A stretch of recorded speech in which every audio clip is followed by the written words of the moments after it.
Quand on est entrepreneur, on connaît tous ce sentiment. C'est juste incroyablement difficile.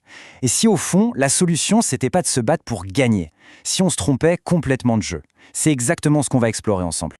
Faut qu'on soit bien clair là-dessus. Si on trouve ça dur, c'est normal. C'est le point de départ pour absolument tout le monde.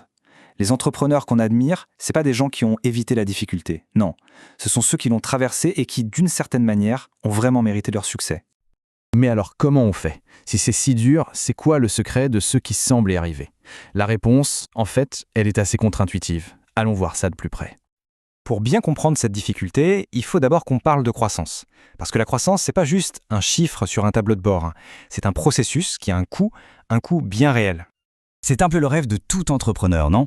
Grandir et si possible, grandir vite. Atteindre ses objectifs le plus rapidement possible. Mais attention, ce rêve a un prix. Et c'est là que ça se complique. Vouloir une croissance rapide, en réalité, c'est presque souhaiter une période de douleur intense. Pourquoi? Tout simplement parce que la croissance, elle naît toujours d'un écart, d'un manque qu'il faut combler. Et voilà, la définition du problème, elle est là. La croissance, c'est ce qui nous force à admettre « Ok, là, maintenant, je ne suis pas encore au niveau ». Et ce sentiment d'être inadéquat, c'est ça le cœur de la douleur. Face à ce sentiment, il y a deux chemins possibles. Le premier, c'est le plus facile. Blâmer les autres, les circonstances, le marché, bref. Le second est beaucoup plus difficile.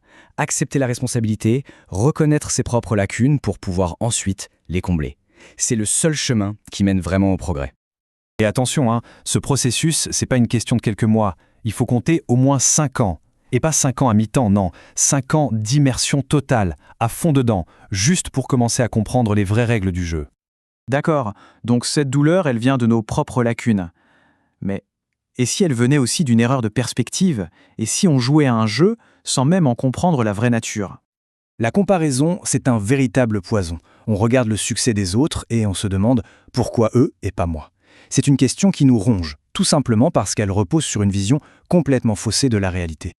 Le point crucial, il est là. Le business, ce n'est pas un match de foot avec un score final et un vainqueur. Non, c'est un jeu infini.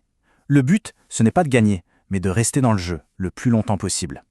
Pensez-y une seconde. Des marchands de l'Égypte ancienne jusqu'aux entrepreneurs de demain, le jeu des affaires est fondamentalement le même. Dans 100 ans, tous les acteurs d'aujourd'hui auront disparu, mais le jeu, lui, il continuera. C'est exactement ça. Les histoires de succès, de faillite, d'innovation, ce sont des schémas qui se répètent sans cesse.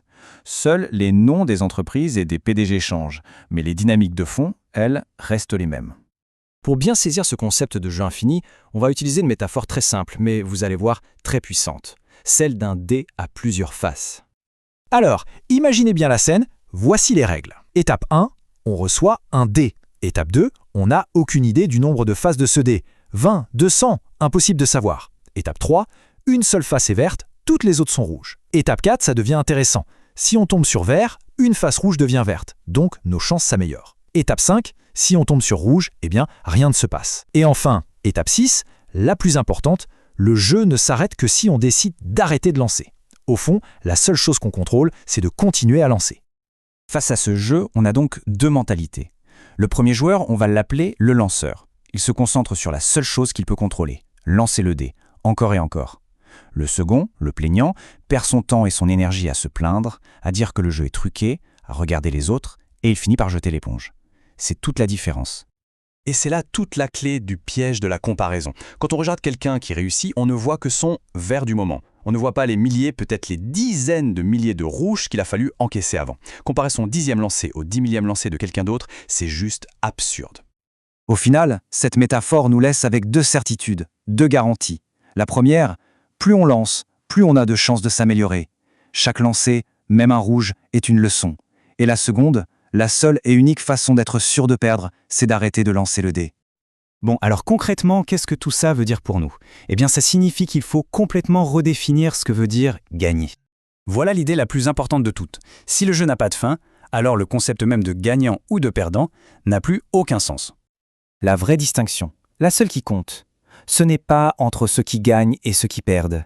C'est entre ceux qui sont encore dans le jeu et ceux qui ont abandonné la partie. Le véritable objectif, c'est donc la persévérance. Le succès, ce n'est pas une ligne d'arrivée, c'est la capacité à continuer de lancer le dé, à apprendre de chaque rouge en attendant patiemment le prochain vert. Alors, la prochaine fois qu'un échec, un revers, un rouge se présente, il faut se rappeler que ce n'est qu'un lancer parmi d'autres. La seule vraie question à se poser est, est-ce qu'on ramasse le dé pour le lancer à nouveau ?